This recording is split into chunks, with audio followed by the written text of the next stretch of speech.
Hey everybody, I'm Carver Brown, and I am really excited to be here with you this evening to talk about the 12 steps of Alcoholics Anonymous. This is all based on the work of Wally Paton, my dear friend, who wrote several books.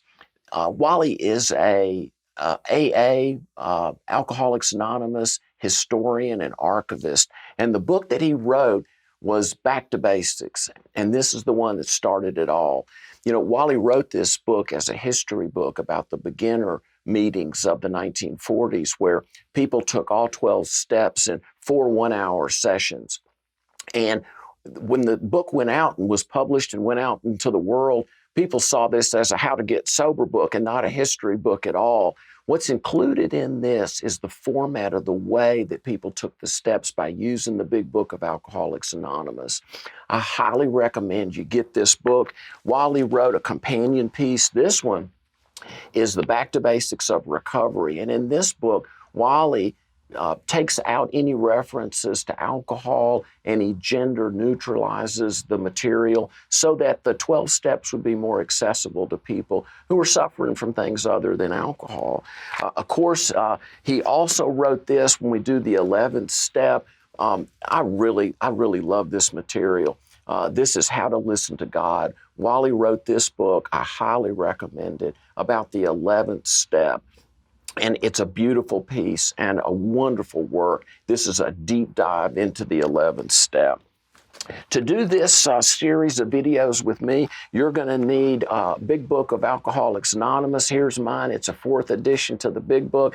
You know, in this book, if you go through, for many of us, and this was true of me, the big book can be a little complicated. I got to page 25 in the big book, and it talked about being rocketed into the 4th dimension of existence, and I didn't know what they were talking about. But in the 1940s, they took out passages of the book, only the ones that discussed the steps and only the ones that told you how to take the steps. And then the material becomes an instruction manual for how to take the steps, which is what we're going to do together. The only other things you're going to need is a pen and a highlighter and a piece of paper to do your inventory. And we're going to launch into a life-changing spiritual experience that's going to be great for you and really great for me too. So I'm excited about this process. Thank you so much for joining us, and sit tight. We're going to start with step 1.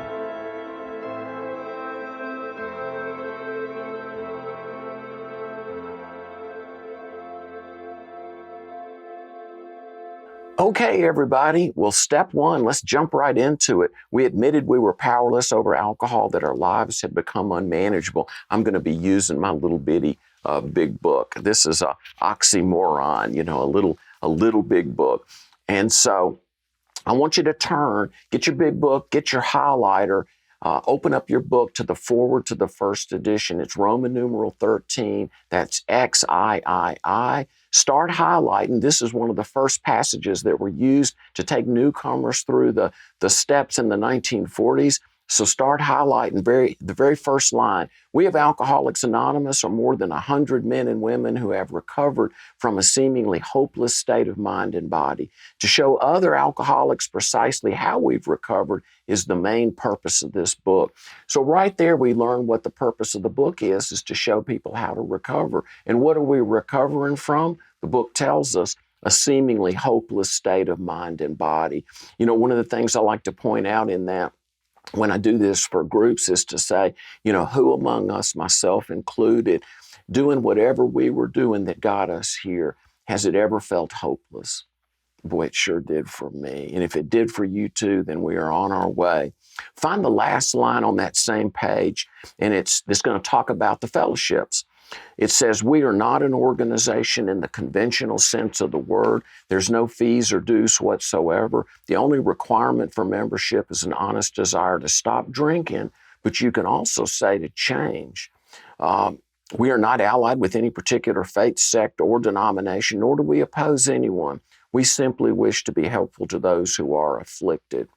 You know, breaking down that, you know, let me point out that that those of us who are members of any of the, over 300 anonymous fellowships that use the 12 steps, members of any one of those fellowships, we're not a religion. We don't get involved in science, politics, or medicine. We're just a bunch of people trying to be helpful to people who are afflicted in the same way we are. And that's one of the reasons why recovery has splintered into all these different factions. I think one day we're going to see some of those start to come together. Nonetheless, the next question would be, what do we have to offer? And that's answered on page 17. So turn with me to page 17 in your big book. And this is chapter 2. I want you to find the last paragraph on that page. And here's what it says. Highlight along with me. The tremendous fact for every one of us is that we've discovered a common solution. We have a way out on which we can absolutely agree and upon which we can join in brotherly and harmonious action. This is the great news this book carries to those who suffer from alcoholism. Breaking down that passage, we can take for granted this notion, that there's a solution. Oh my goodness, there's meetings on, every city, just about. In most areas, there's treatment centers, there's hospitals, but this was written in 1939, and there was none of that in 1939. Addicts died. They died on the street. They died in asylums. They died in prison. To break down that passage, look at the title of the chapter. There is a solution, and that's what it's saying. So, as we learned earlier, we're dealing with physical and mental symptoms of a disease affecting us mind and body. So let's look at the symptoms of the disease. And to do that, I want you to go to the front of the book, and in the doctor's opinion, it's Roman numeral 28, XXVIII. So turn to Roman numeral 28 in the doctor's opinion. Find the last paragraph and highlight along with me where it says, men and women drink essentially because they like the effect produced by alcohol. The sensation is so elusive that while they admit it is injurious, they cannot after a time differentiate the true from the false. I like to pause there and examine.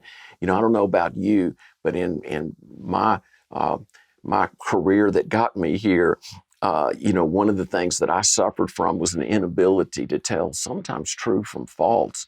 One of the great lies I used to tell myself was, I'm not hurting anybody but me. And then we had family night in the treatment center I went to, and that lie did not hold up well at all. Continuing on, to them, their alcoholic life seems the only normal one. They are restless, irritable, and discontented unless they can again experience the sense of ease and comfort which comes at once by taking a few drinks which they see others taking with impunity. I want you to underline, get your pen and underline restless, irritable, and discontented. And if you like to make notes out to the side, you could accurately say, symptoms of the disease of addiction or symptoms of my problem. And let's just face it, every one of us gets restless, irritable, and discontented. My sobriety day is June the 14th of 2004. I had a life-changing experience. It was the slow educational variety. But even today, I get restless at times, I get irritable, of course, and discontented at times. And I'll tell you the same way my sponsor told me, there's 3 things we do, and if you'll do these 3 things, I promise you your life will change. The first one is simple. We pray. We pray on our knees. We ask God to keep us sober or in recovery for the day. The second thing we do is we attend those meetings. You can't be a member of a fellowship you don't attend. And the third is we share from the heart. We tell the truth. We tell the good news and the bad news. We share and tell the truth about what's going on inside of us. Our secrets keep us sick. We don't keep our secrets. If you'll commit yourself to those 3 things, I promise you your life will change. Picking up where we left off, after they succumb to the desire again, as so many do, and the phenomenon of craving develops, they pass through the well-known stages of a spree. Yippee! Emerging remorseful. What have I done? With a firm resolution not to drink again. This is repeated over and over. It's a trap. It's a circle. And unless this person can experience an entire psychic change, there's very little hope of his recovery, which is good news, bad news. The good news is, well, there is hope of recovery. The bad news is I need a psychic change. Where on Amazon Prime can I order one? I need it quick. I need it in 2 days. Well, hang on. There's more symptoms. Turn to page 44 with me, and we're going to look at an additional passage about the symptoms of our problem.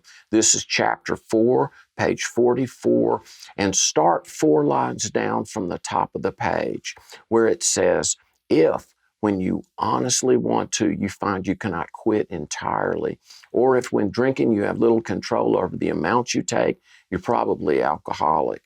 If that be the case, here's the money line. You may be suffering from an illness which only a spiritual experience will conquer. So the authors of the book at this point, they talked about a psychic change, and now they changed the language to a spiritual experience, which lends me to the same problem.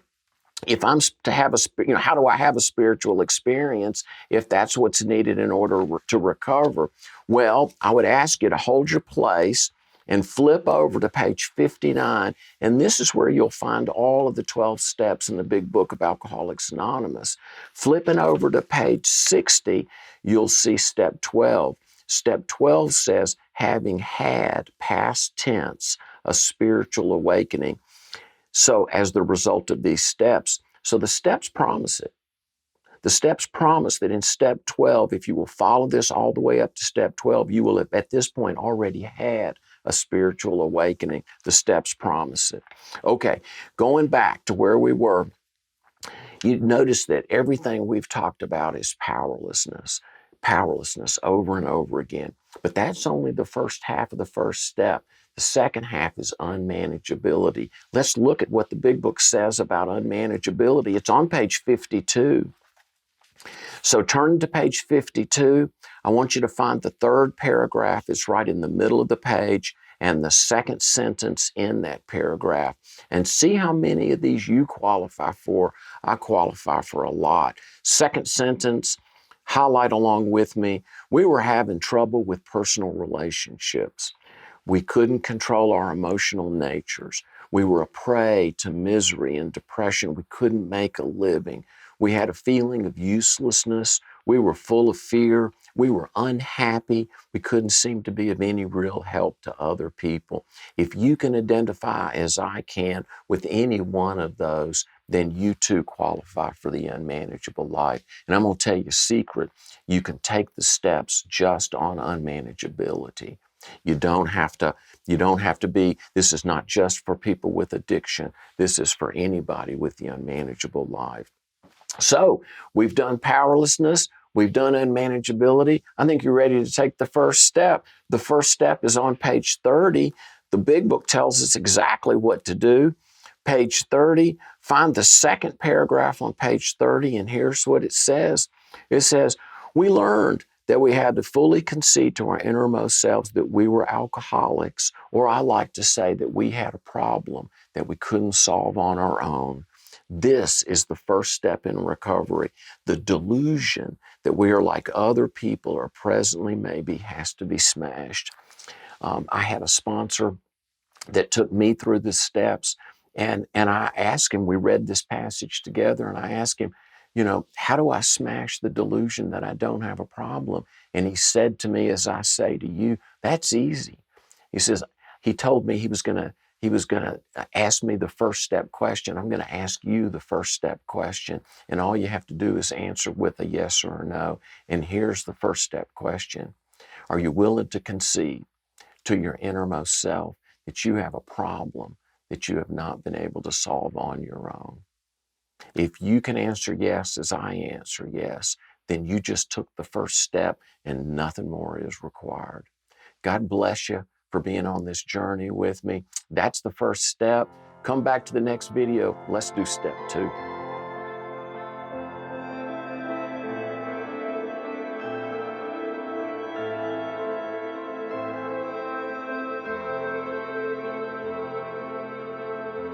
Well, welcome back. Let's do step 2 together. Step 2 is came to believe that a power greater than ourselves could restore us to sanity. So step 2 is about not having the power, having a lack of power to solve this problem. Turn to page 45. Get your highlighter out. Find the second paragraph on page 45, and you'll see where it says lack of power.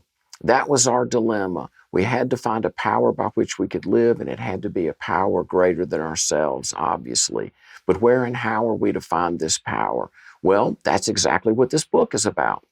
Its main object is to enable you to find a power greater than yourself that will solve your problem. That means we've written a book which we believe to be spiritual as well as moral, and it means, of course, we're going to talk about God.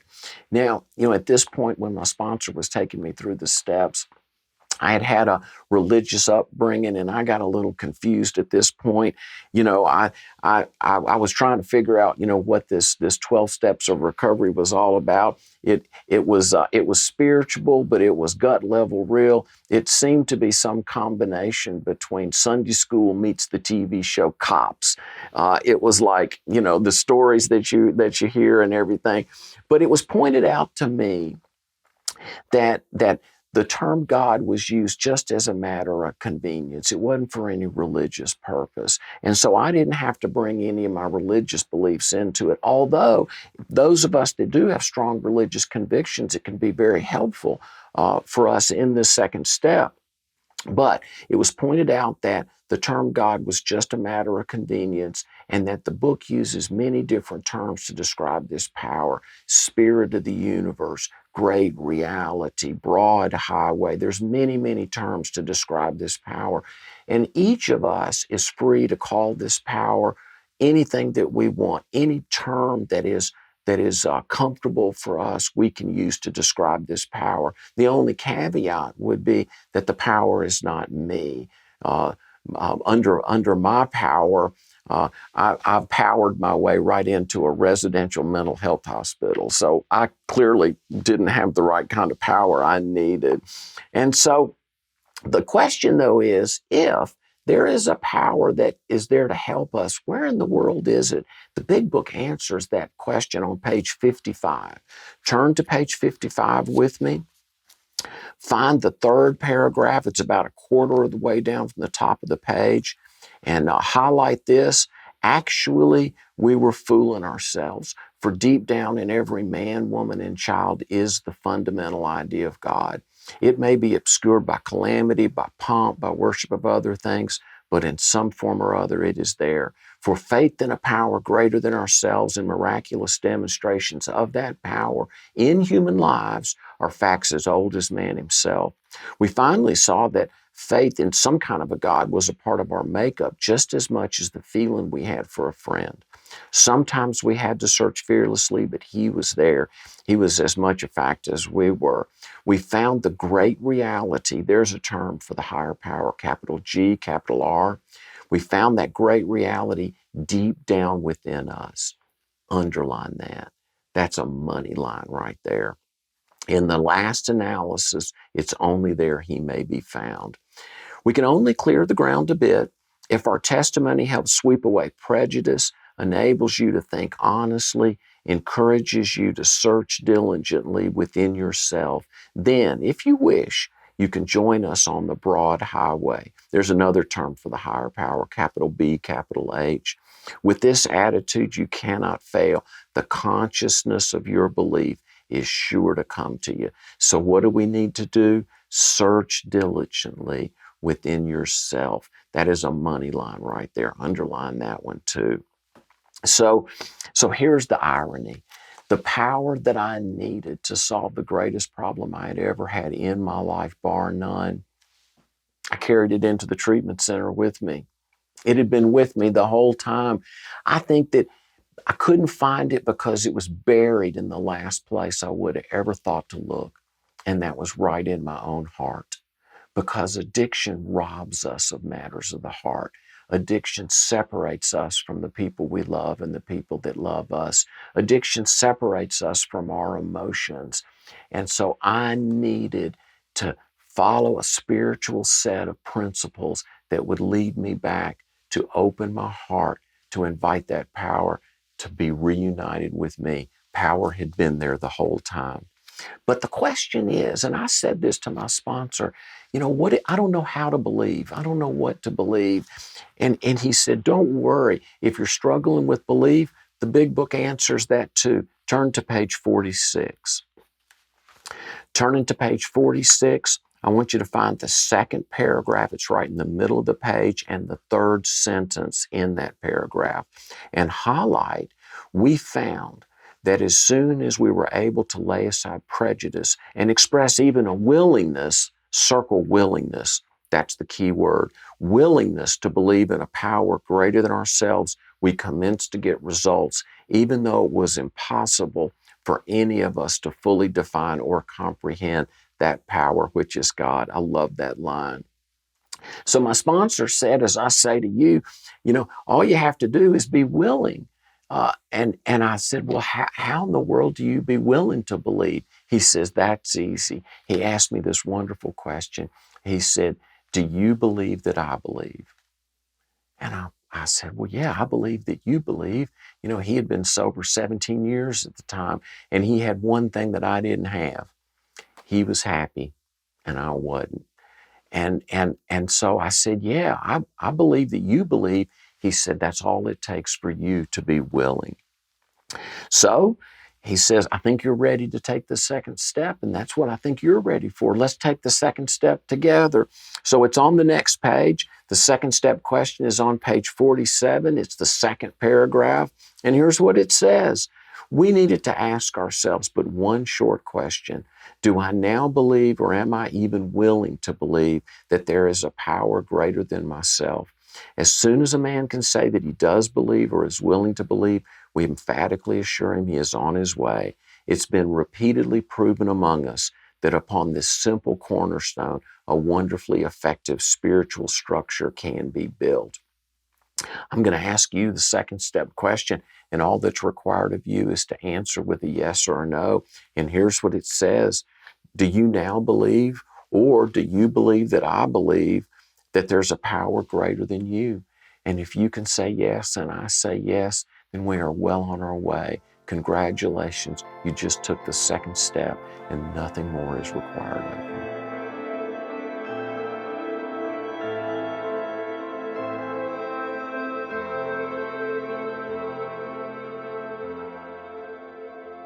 So let's do step 3 together. Step 3 is made a decision to turn our will and our lives over to the care of God as we understood Him. This is the decision step. So step 3 is the opposite of doing step 3 and making this commitment. This decision would be for me to continue to run the show, for me to run a life of self-will. And the big book talks about that. It's on page 60. So turn with me to page 60 and find the last paragraph on that page. Get your highlighter out and highlight along with me. And it says, the first requirement, and what it means by that is the first requirement of doing step 3, is that we be convinced that any life run on self-will can hardly be a success. On that basis, we're almost always in collision with something or somebody, even though our motives are good. Most people try to live by self-propulsion, and each person is like an actor who wants to run the whole show, is forever trying to arrange the lights, the ballet, the scenery, and the rest of the players in his own way. Does that sound familiar? It sure does to me. It's turning that around. Think of it this way. Trying to control other people, isn't that one of the characteristics of selfishness?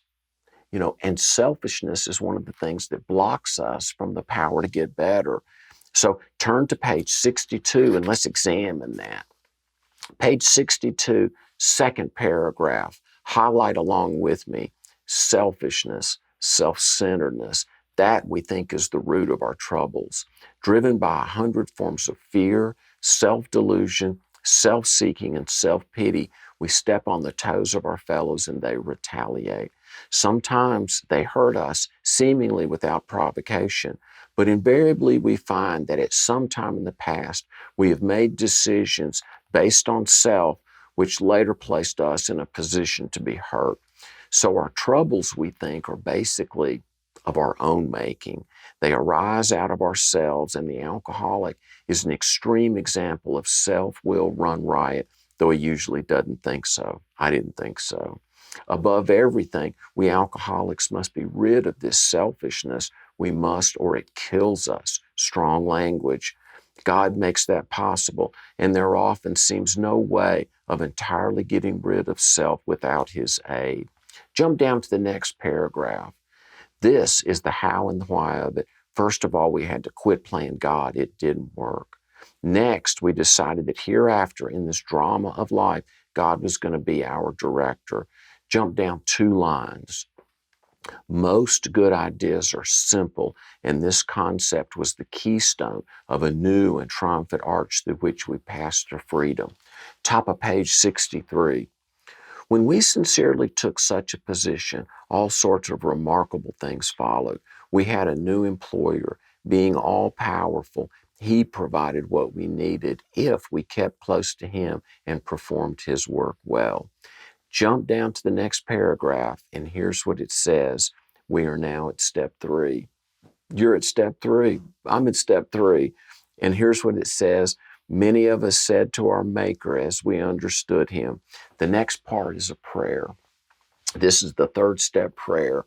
And if you will just follow along and say this with me out loud, we'll do the 3rd step together. I was with my sponsor. We were at a coffee shop, and we opened up the big book and we did this prayer together. And I was looking around, kind of wondering what people were thinking. And this is what we said together. Say this along with me. God, I offer myself to Thee to build with me and to do with me as Thou wilt.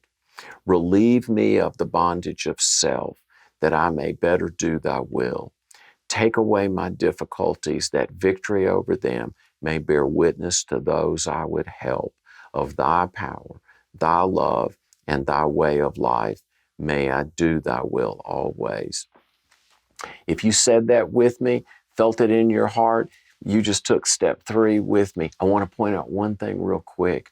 Remember in the beginning, I talked about that there were 3 things that we would do every day. And if we did those 3 things, our lives would change. And the first one was we pray on our knees and ask God to keep us sober. Remember, the second was we attend those meetings. And the third was we share from the heart.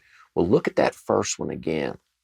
That first one, and every time you get on your knees and you ask God to keep you sober, aren't you taking the first 3 steps? You're doing it every time you do that. If you don't believe, if you don't have a problem, what are you doing on the floor? If you don't think that there's a power that could help you, why are you wasting your time praying?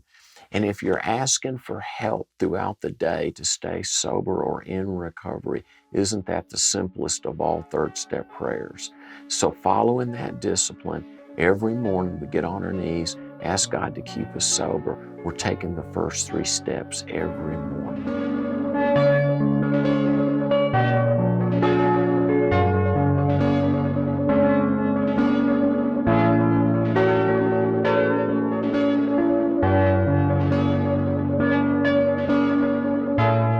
Everybody, let's do step 4 together. Step 4 is made a searching and fearless moral inventory of ourselves. Now, step 4 begins on page 63.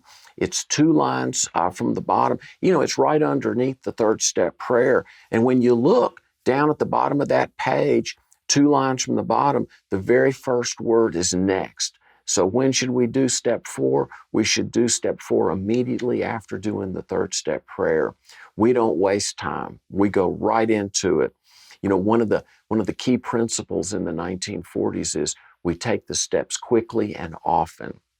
So start highlighting with me 2 lines from the bottom on page 63. Next, we launched out on a course of vigorous action, the first step of which is a personal house cleaning. which many of us had never attempted. Though our decision was a vital and crucial step, it could have little permanent effect. Don't you want this to be permanent?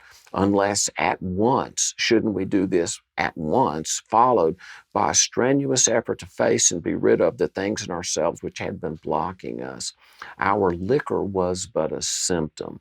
Underline that. We could do a whole hour on that one line. So we had to get down to causes and conditions. Therefore, we started on a personal inventory. This was step 4. A business which takes no regular inventory usually goes broke. Taking a commercial inventory is a fact-finding and a fact-facing process. It's an effort to discover the truth about the stock in trade. One object is to disclose damaged or unsaleable goods, to get rid of them promptly and without regret. Next paragraph. We did exactly the same thing with our lives. We took stock honestly. First, we searched out the flaws in our makeup which had caused our failure, being convinced that self, manifested in various ways, was what had defeated us. We considered its common manifestations. Okay, now, a word about a business inventory. If you were going to do a business inventory, would you just count the things that you're throwing out, or wouldn't you also count the things you're keeping? It's the same thing with a personal inventory. We should inventory the character defects that we want to get rid of. We also should inventory the character assets that we want to retain. You know, I point out when I do this workshop for groups that there's not a person among us that hasn't done random acts of kindness without ever thought of anything in return. There's not a one of us that hasn't loved somebody with your whole heart without ever thinking of anything about you. There's not a one of us that hasn't done something completely unselfish to help another person without ever thinking of anything in return. We need to inventory that as well. We should look at both sides of the equation. So let's look at what we're going to write. And here's where you're going to need your pencil and paper. So the very next line where we left off, we're going to start to look at what we need to write. It's going to be 3 things. First of all, resentment is the number one offender. It destroys more alcoholics than anything else. From it stem all forms of spiritual disease. I want you to jump down 4 lines and highlight.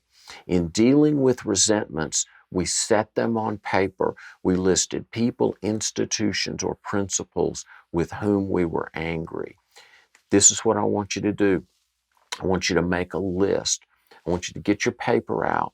I want you to make a list, and I want you to write down all the things that you're angry at. Make a list of them. You don't have to do anything other than just list them, because in the 5th step, when you share your list with somebody, you're going to tell the stories of each one of those things. So what is creating anger within you? It can be a person, it can be an institution, it can be a principle.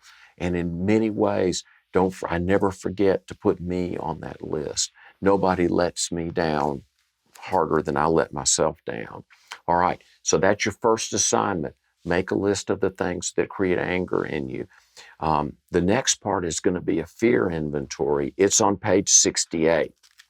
So turn to page 68, find the second paragraph at the top of the page, and here's what it says.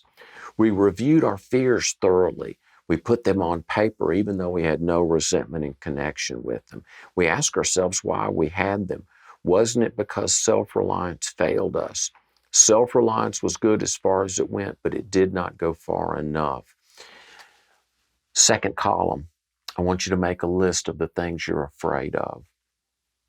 Very simple. Just make a list. What are you afraid of? What causes you fear? What shatters your hopes and dreams? What are you afraid of? The third part of the inventory is going to be a harms inventory, and it's on page 69. So page 69, the second paragraph, we reviewed our own conduct over years past.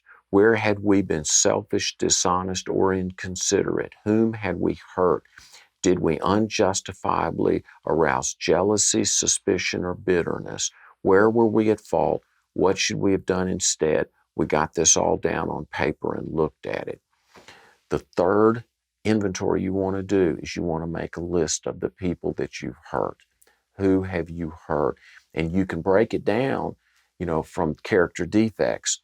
Who have you hurt with your selfishness? Make a list. Who have you hurt with your resentment? Who have you hurt with your dishonesty? You can make a list. Anyway, list the people that you've hurt, and that'll be the third part of your inventory. Now, one more line before we wrap up the fourth step. I want you to find the last full paragraph on that page and find the second sentence in that paragraph. Highlight this. It says, we must be willing to make amends where we had done harm, provided we do not bring about still more harm in doing so. I want you to look at the list of the people that you've harmed. And I want you to do this thing for me. I want you to think to yourself, if any of the people on your list were to somehow magically show up in your life later tonight, is there anybody on that list that you'd be willing, I'm not saying go do it, I'm just saying you'd be willing to do it. You'd be willing to reach out to them and say, hey, I was wrong, I'm sorry, and I'd like to make it right. If you've got any names that are on your list of the people you've harmed, and you could qualify for that, you'd be willing to do that, I want you to circle those names right now. Okay? So 3 lists: anger, fear, and harms, and then circling the names on your harms list, that if you would be willing, if you saw them later tonight, you'd be willing to tell them you were wrong, you were sorry, and you want to make it right. Once you've completed all of that, congratulations, you have just done your inventory, and you've done it in the way that was done in the 1940s that produced a 50 to a 75% recovery rate from alcoholism. Congratulations.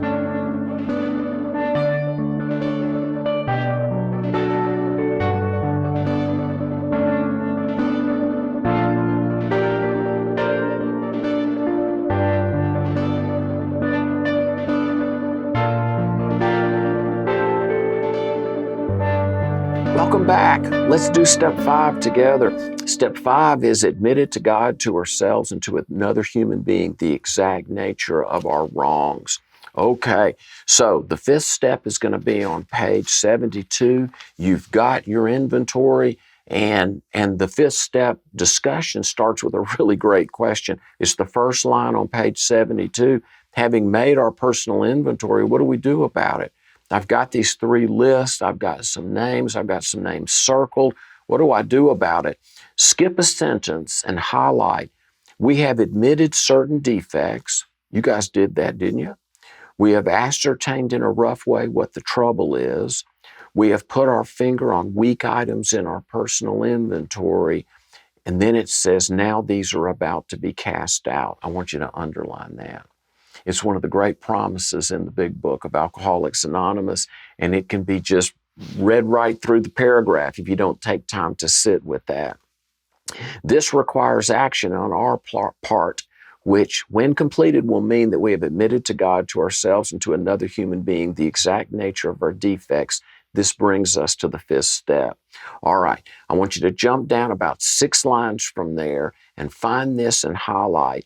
In actual practice, we usually find a solitary self-appraisal insufficient. I think that's hysterical. That's exactly how I used to assess my character. Solitary self-appraisal. Anytime that I do a solitary self-appraisal, I come out fantastic. I'm just saying. Many of us thought it necessary to go much further. We will be more reconciled to discussing ourselves with another person when we see good reason why we should do so. Yeah. The best reason first. If we skip this vital step, we may not overcome drinking. Okay, that's a good reason. Time after time, newcomers have tried to keep to themselves certain facts about their lives. Trying to avoid this humbling experience, they have turned to easier methods. Almost invariably, they got drunk. Having persevered with the rest of the program, they wondered why they failed. We think the reason is they never completed their house cleaning. They took inventory all right, but hung on to some of the worst items in stock. They only thought they had lost their egoism and fear. They only thought they had humbled themselves, but they had not learned enough of humility, fearlessness, and honesty in the sense we find it necessary until they told someone else all their life story. Jump down to the last line on that page. We must be entirely honest with somebody if we expect to live long or happily in this world. Rightly and naturally, we think well before we choose the person or persons with whom to take this intimate and confidential step. Those of us belonging to a religious denomination which requires confession must, and of course will want to go to the properly appointed authority whose duty it is to receive it. Though we have no religious connection, we may still do well to talk with someone ordained by an established religion. We often find such a person quick to see and understand our problem. Of course, we sometimes encounter people who do not understand alcoholics, so beware. If we cannot or would rather not do this, we searched our acquaintance for a closed-mouthed, understanding friend. Perhaps our doctor or psychologist will be the person. I love that, closed-mouthed, understanding friend. Next paragraph. Notwithstanding the great necessity for discussing ourselves with someone, it may be that one is so situated that there's no suitable person available. If that is so, this step may be postponed. Only, however, if we hold ourselves in complete readiness to go through with it at the first opportunity. We say this because we are very anxious to talk to the right person. It is important that he be able to keep a confidence that he will fully understand and approve of what we are driving at, that he will not try to change our plan. But we must not use this as a mere excuse to postpone. When we decide who is to hear our story, we waste no time. We go right to it. We share our stories. All of those 3 columns, everything that you wrote down, there's a story behind each one. We got to share our stories. We got to tell the truth. Jump down to the next paragraph, and this is called the 5th step, promises. It says we pocket our pride and go to it, illuminating every twist of character, every dark cranny of the past.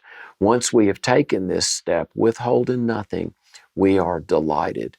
We can look the world in the eye.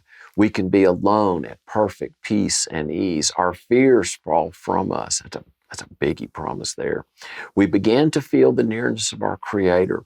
We may have had certain spiritual beliefs, but now we begin to have a spiritual experience. That's the first place in the big book that the promised spiritual experience is first mentioned. It doesn't begin until after you've done your 5th step. That's why it's so important that you do your 5th step. The feeling that the drink problem has disappeared will often come strongly. It did for me. We feel we are on the broad highway. There's another term for the higher power, capital B, capital H, walking hand in hand with the spirit of the universe. Another term for the higher power, capital S, capital U. You know, just a quick aside, I did this with my sponsor. He gave me the assignment of writing my inventory, and I did. And I met with him at that same little coffee shop and brought my inventory. I shared my inventory with him and told the stories that I had written down. And as I closed the little notebook where I had made my notes, he looked at me and he said, "Did you leave anything out?" I thought maybe he knew something about me, that had been in the paper or something, But I thought, I panicked a little bit. I thought, oh my gosh, what have I not told him? And I had to say, after a furtive pause, I don't think I've left anything out. He said, listen, he says, I think you did good. He says, and get this for an easy program. He says, if you think of something we should have talked about, he said, just call me up and we'll meet back here and we'll go over it. Isn't that great? You don't have to nobody does the perfect inventory. You just do the best you can. But then he told me something that he said his sponsor had told him, his sponsor had told him, that had been passed down through the generations of recovery.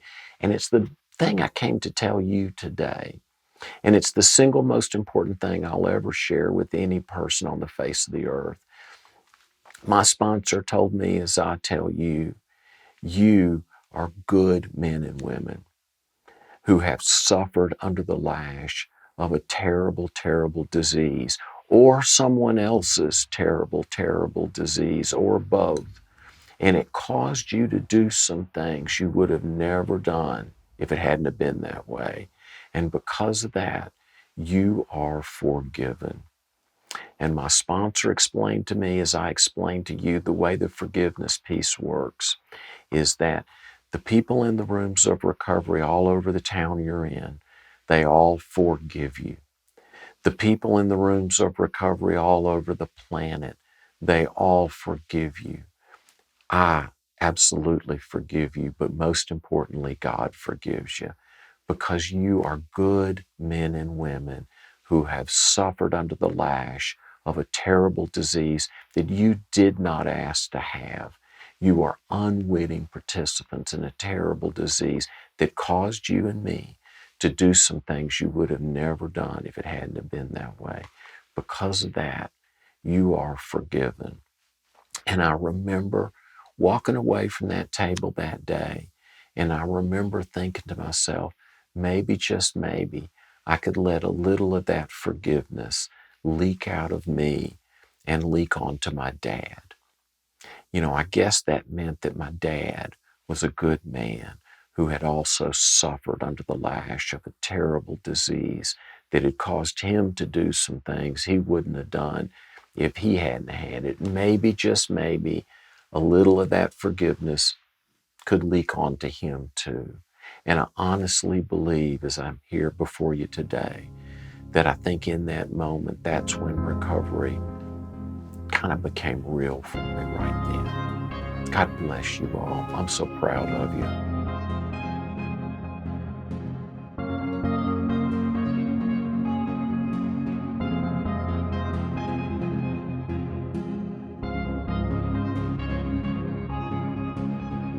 Okay, let's do steps 6 and 7.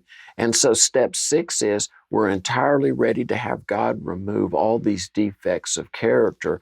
And step 7, humbly ask Him to remove our shortcomings. Well, you know, step 6 and 7 both are just really short in the big book. This is one of the things where I say thank God for the 12 and 12.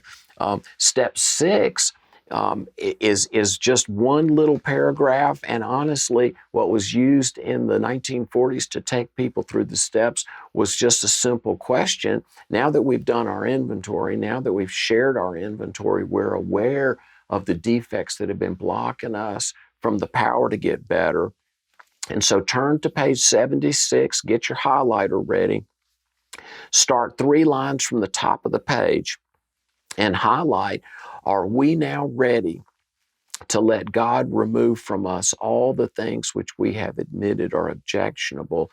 Can He take them all, every one?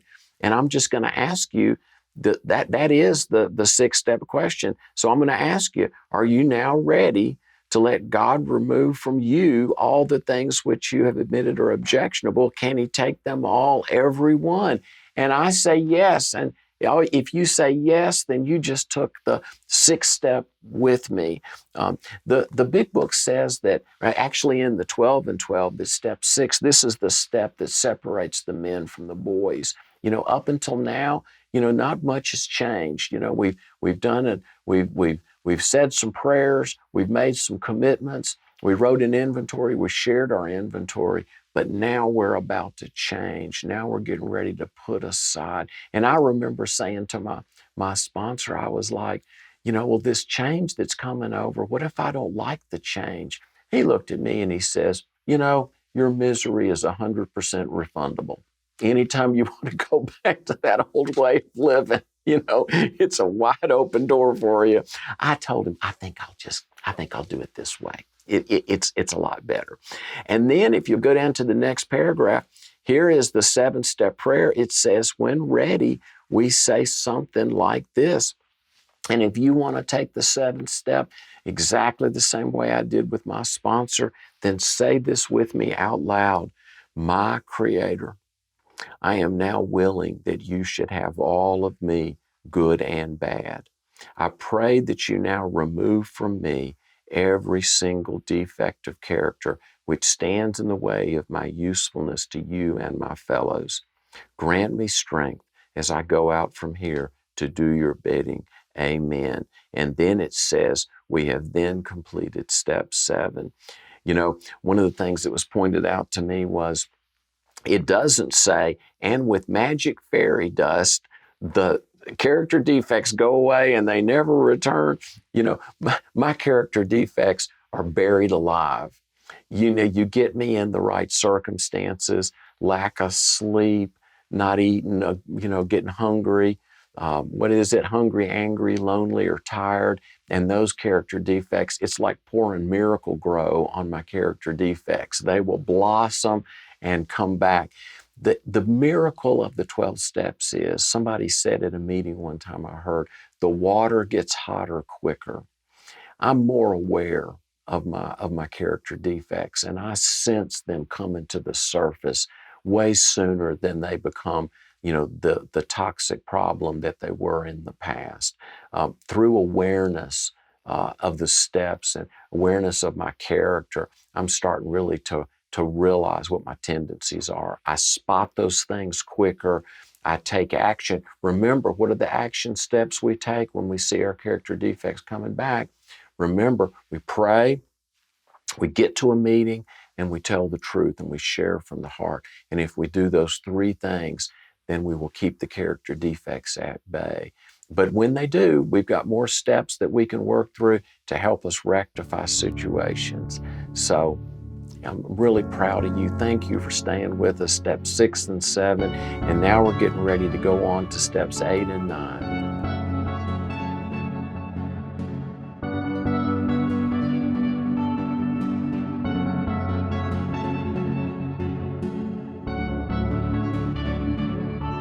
All right, let's do steps 8 and 9 together. Step 8 is made a list of all persons we had harmed, became willing to make amends to them all. And step 9, made direct amends to such people wherever possible, except when to do so would injure them or others. So following this format that was discovered by Wally Paton in the archives, the way that step 8 was done, and honestly, when you did step 5 the way we did, I'll show you, you've actually already done step 8. So picking up right where we left off, this is on page 76. This is the 3rd paragraph. You'll see where it says, now we need more action, without which we find that faith without works is dead. Let's look at steps 8 and 9. And here's what it says about step 8. We have a list of all persons we have harmed and to whom we're willing to make amends. We made it when we took inventory.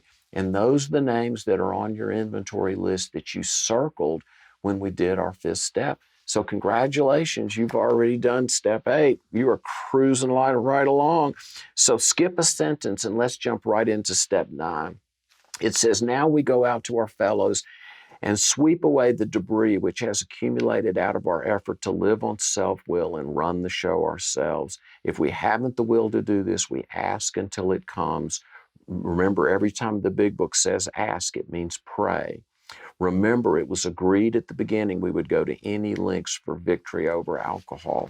All right, I'm going to run through some of the basic passages that were used to take newcomers through step 9, and then we're going to simplify the whole process for you. So page 77, this is 4 lines down from the top of the page. Highlight for me, it is seldom wise to approach an individual who still smarts from our injustice to him and announce that we've gone religious. In the prize ring, this would be called leading with the chin. Why lay ourselves open to being branded fanatics or religious bores? We may kill a future opportunity to carry a beneficial message. But our man is sure to be impressed with a sincere desire to set right the wrong. He is going to be more interested in a demonstration of goodwill than in our talk of spiritual discoveries. This is a theme that's going to be repeated later, that it's going to be about action, not about talk. We'll see that in just a bit. So jump down about 8 or 9 lines from there and highlight for me. It's going to talk about making amends to people we don't like. It says, nevertheless, with the person we dislike, we take the bit in our teeth. It is harder to go to an enemy than to a friend, but we find it much more beneficial to us. We go to him in a helpful and forgiving spirit, confessing our former ill feeling and expressing our regret. Page 78, third paragraph, it's going to talk about financial amends, and it starts with one of the great understatements of the big book. Most alcoholics owe money. Shocking. We do not dodge our creditors, telling them what we are trying to do. We make no bones about our drinking. They usually know it anyway, whether we think so or not. Nor are we afraid of disclosing our alcoholism on the theory it may cause financial harm. Approached in this way, the most ruthless creditor will sometimes surprise us. Arranging the best deal we can, we let these people know we are sorry. Our drinking has made us slow to pay. We must lose our fear of creditors no matter how far we have to go, for we are liable to drink if we're afraid to face them. Page 79, it talks about using spiritual timing to do step 9. Page 79, third paragraph. Usually, however, other people are involved. Therefore, we are not to be the hasty and foolish martyr who would needlessly sacrifice others to save himself from the alcoholic pit. Page 80 talks about being spiritually fit prior to making an amend. Page 80, before taking drastic action which might implicate other people, we secure their consent. If we have obtained permission, have consulted with others, asked God to help, and the drastic step is indicated, we must not shrink. And then, page 82, second paragraph, last sentence. I love this line. Good generalship may decide that the problem be attacked on the flank rather than risk a face-to-face combat. I love that line. Next paragraph, second sentence. Sometimes we hear an alcoholic say that the only thing he needs to do is keep sober. Well, certainly he must keep sober, for there'll be no home if he doesn't. But he is yet a long way from making good to the wife or parents whom for years he has so shockingly treated. Then, top of page 83, yes, there is a long period of reconstruction ahead. We must take the lead. A remorseful mumbling that we are sorry won't fill the bill at all. We ought to sit down with the family and frankly analyze the past as we now see it. Then, the next paragraph, the spiritual life is not a theory. We have to live it. Unless one's family expresses a desire to live upon spiritual principles, we think we not ought to urge them. We should not talk incessantly to them about spiritual matters. They will change in time. Our behavior will convince them more than our words. Underline that. That is money. Our behavior will convince them more than our words. We must remember that 10 or 20 years of drunkenness would make a skeptic out of anyone. And then keep going. There may be some wrongs we can never fully right. We don't worry about them. If we can honestly say to ourselves, we would right them if we could. Some people cannot be seen. We send them an honest letter. Now, that was a lot of information. I'm going to break this down into 4 ways. The big book has just outlined 4 ways that we make an amend. And these 4 ways are repeated over and over again in text from other fellowships, Al-Anon, 4 ways, Narcotics Anonymous, Adult Children of Alcoholics. I can just name off many fellowships, 4 ways of making the amends. Number 1, direct amends, going knee to knee, nose to nose with someone. This is what I did. I want to make it right. Now, in the 1940s, based on Wally's research, this was only done when financial amends needed to be made. The person had to go sit down with the person in order to get a payment plan because they didn't have the money to pay the debt. So they absolutely had to sit down knee to knee, nose to nose in order to arrange a payment schedule to pay the debt back. But I wanted to make sure that everybody understands that an apology is not an amend. At the same time, we absolutely should sit down with the family. It said so. We should sit down with the family and frankly analyze the past as we now see it. But don't think in terms of a conversation being an amend. The root of the word amend is to mend or to fix or to repair. Conversations don't repair. So we need to, when you go to make the amend, it's really about giving up the power. So the first way was a direct amend. In the 1940s, it was only done for financial reasons. The second way amends were done were living amends. This is what was done. Change the way we live. The family didn't want promises anymore. They had heard all the promises I had to say. They wanted to see real change. And how was I able to demonstrate real change? Oh, three ways. Number one, pray on my knees every day, ask God to keep me sober. Number two, attend those meetings on a regular basis. And number three, share from the heart and start telling the truth. By doing that, little by slowly, I change my character. And as my character changes, I repair what is broken, me. The third way amends were done in the 1940s was in kind, IN-KIND, substitutionary amends. When a direct amend or a living amend didn't suffice, random acts of kindness, something that would substitute. I know a man who's a volunteer in a school to make up for a damage that he had done, to substitute. I personally go into the prison and I do this workshop in prison to make amends for the things that I did where I broke the law and got away with it. And I tell the men in prison, I'm exactly the same as you.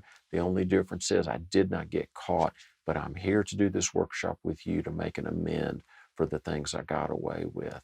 And for me, that's helping me clear the slate. The fourth way that amends were done is letters. But I want you to know, based on Wally's research, the letters were not mailed. So you may have a relationship that you need to it's not appropriate for you to make contact with, but it still bothers you. And so write that all the way out. Write out what happened, what you wish would have happened, how you're sorry for everything that had happened, and then do not keep it. Read it to your sponsor, read it to the God of your understanding, burn it, do not keep it. In the 1940s, the way they did it was they would put the person's first name on an envelope with no address, no return address, no postage. They would fold up the letter, put it in the envelope, seal it, drop it into mailboxes. That's how they did it in the 1940s. They did not deliver those letters. So 4 ways to make an amend. With your sponsor, I want you to sit down and go over your list and figure out which one of the 4 ways would be the most appropriate way to go through your amends. And God bless you as you're on this errand.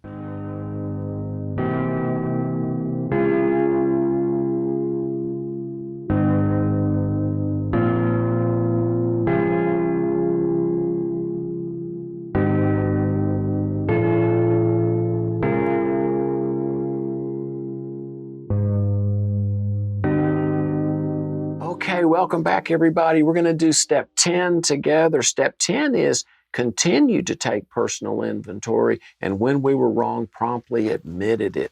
Step 10 is going to be over on page 84. I want you to find the 3rd paragraph on page 84. Now, the first half of the paragraph is going to be the setup, and then the second half of the paragraph is going to tell us exactly how to do step 10. Is probably that half a paragraph has got more content in it, more useful instructions in that little bitty part than in any other place in the big book.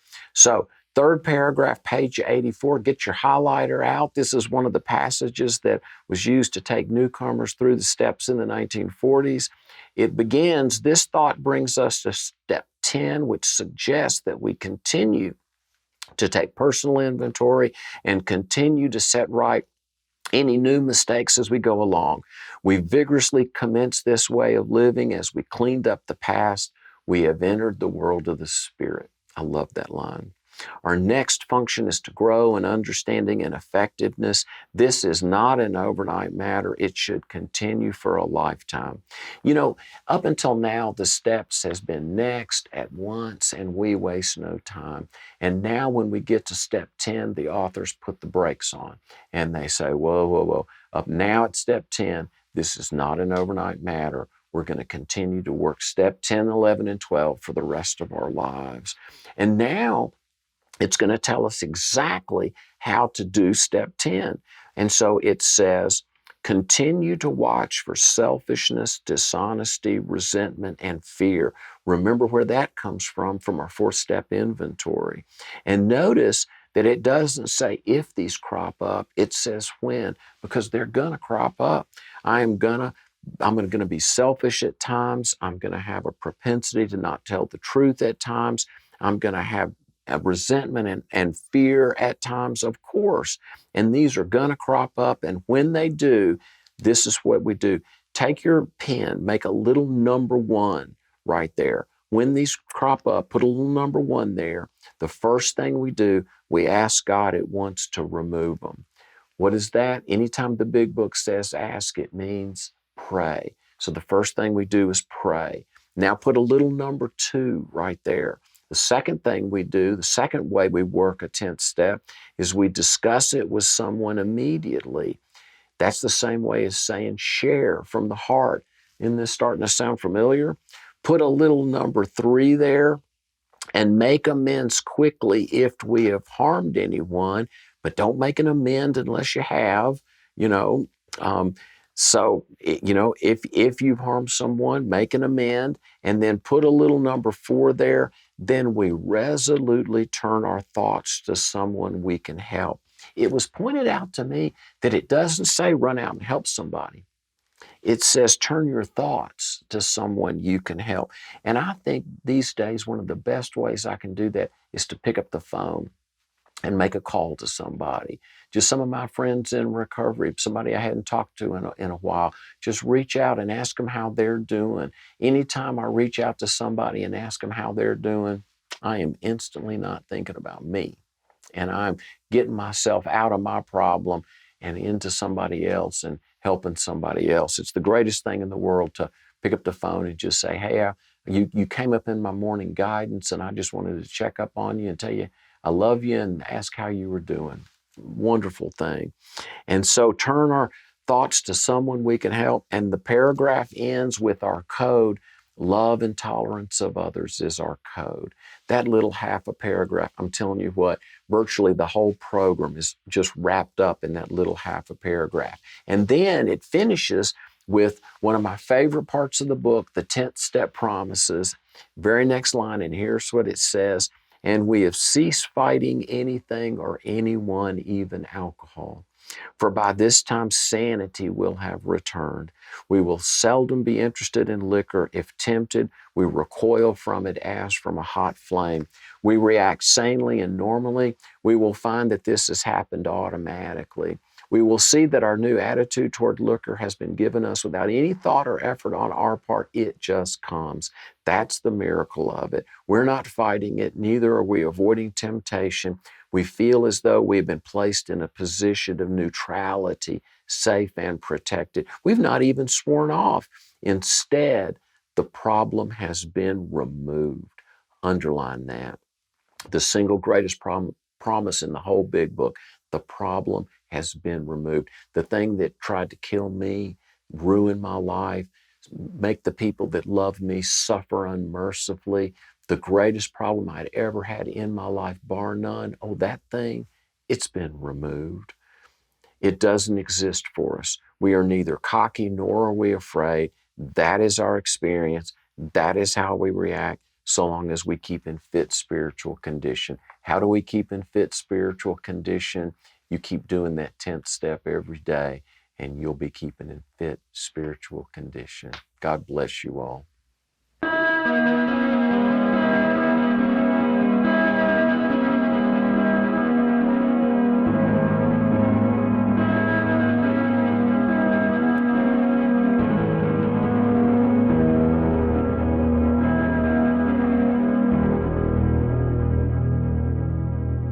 right, welcome back, everybody. Let's do step 11.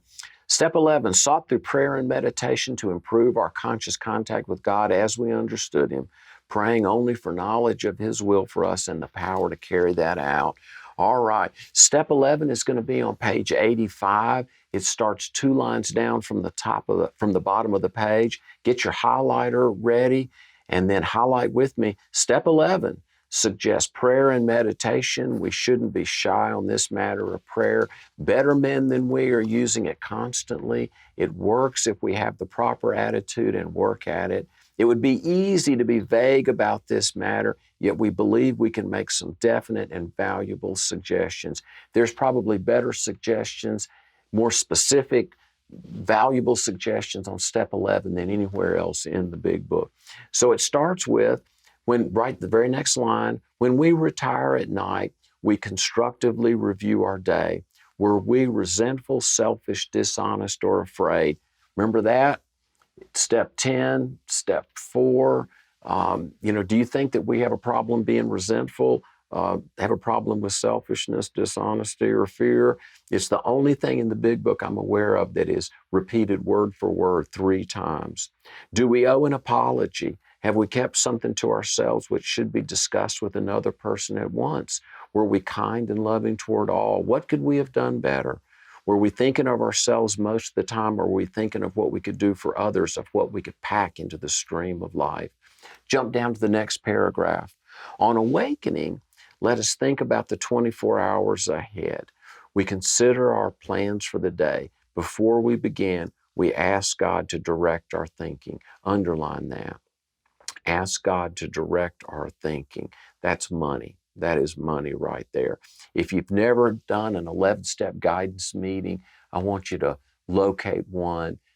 Pick up the book, How to Listen to God by Wally Paton, and find an 11-step guidance meeting. Or better yet, find a Back to Basics workshop somewhere by going to Wally's website or contact me. My information is going to be plugged in all this ways for you to contact me, but this is something you must not miss, especially asking that it be divorced from self-pity, dishonest, or self-seeking motives. Next paragraph.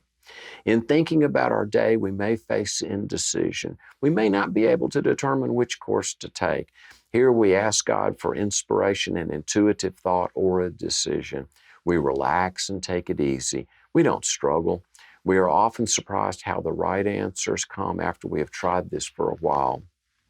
What used to be the hunch, I'm at the top of 87, or occasional inspiration gradually becomes a working part of the mind. Being still inexperienced and having just made conscious contact with God, it is not probable that we are going to be inspired at all times. We may pay for this presumption in all sorts of absurd actions and ideas. Nevertheless, we find that our thinking will, as time passes, be more and more on the plane of inspiration. We come to rely upon it. We usually conclude the period of meditation with a prayer that we be shown all through the day what our next step is to be, that we be given whatever we need to take care of such problems. We ask especially for freedom from self-will and are careful to make no request for ourselves only. Down at the bottom, 3 lines down from the bottom, as we go through the day, we pause when agitated or doubtful.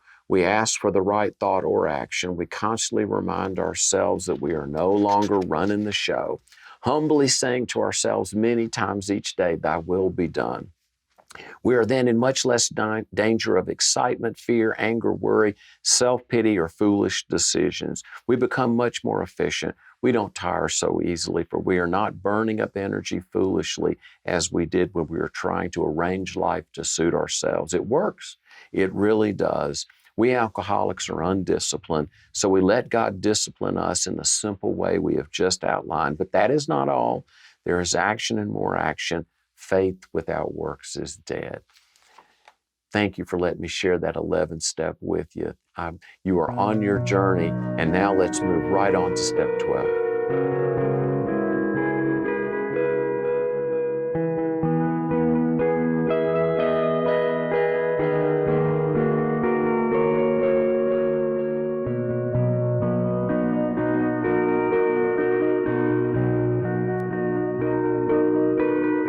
right, welcome back, everybody. Let's do step 12 together.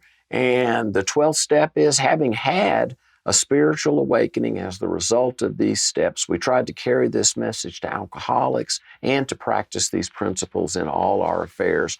Chapter 7 in the Big Book in its entirety is devoted to working with others. We'll start on page 89, very first part of chapter 7, and the very first line. Practical experience shows that nothing will so much ensure immunity from drinking as intensive work with other alcoholics. It works when other activities fail. This is our 12th suggestion. Carry this message to other alcoholics. You can help when no one else can. You can secure their confidence when others fail. I've experienced that myself at a place in my story where I'd gotten to a place where I was sort of stark raving sober. And I got back on my knees and said, I just don't know what to do. I need some help carrying the message. And boy, God showed up in a big way. Next paragraph, life will take on new meaning. To watch people recover, to see them help others, to watch loneliness vanish, to see a fellowship grow up about you, to have a host of friends. This is an experience you must not miss. We know you will not want to miss it. Frequent contact with newcomers and with each other is the bright spot of our lives. It is an amazing experience to watch the camaraderie, the forgiveness, and just the sheer joy and spirituality that's shared in the fellowships of all of the over 300 anonymous fellowships that utilize the 12 steps. Turn to page 100, second paragraph. Both you and the new man must walk day by day in the path of spiritual progress. If you persist, remarkable things will happen. When we look back, we realize that the things which came to us when we put ourselves in God's hands were better than anything we could have planned. Follow the dictates of a higher power, and you will presently live in a new and wonderful world, no matter what your present circumstances. Page 102, we get a new job description. This is the next to the last paragraph, page 102. Your job now is to be at a place where you may be of maximum helpfulness to others. So never hesitate to go anywhere if you can be helpful. You should not hesitate to visit the most sordid spot on earth on such an errand. Keep on the firing line of life with these motives, and God will keep you unharmed. Page 164, third paragraph. Everything is summarized right here. Our book is meant to be suggestive only. We realize that we know only a little. God will constantly disclose more to you and to us. Ask Him in your morning meditation what you can do each day for the man who is still sick. The answers will come if your own house is in order. But obviously, you cannot transmit something you haven't got. See to it that your relationship with Him is right, and great events will come to pass for you and countless others. This is the great fact for us. Abandon yourself to God as you understand God. Admit your faults to Him and to your fellows. Clear away the wreckage of your past. Give freely of what you find and join us. We shall be with you in the fellowship of the Spirit, and you will surely meet some of us as you trudge the road of happy destiny. May God bless you and keep you until then. I want to thank you so much for doing this series, and I encourage you to find a Back to Basics workshop. Go to Wally's website or contact me and find out when a Back to Basics workshop is going through. You know, this was the passages we went through, but there's stories and more stories, and wonderful. This is a deep, deep, bottomless pit of healing. And all we're doing now is scratching the surface. I thank you so much for taking the time. My heart goes out to you, and I'm going to be saying a prayer for each and every one of you tonight. So God bless you, keep you. Remember the three things. Just get on your knees, ask God to keep you sober, get those meetings, and share from the heart. God bless you all, and I'll see you soon.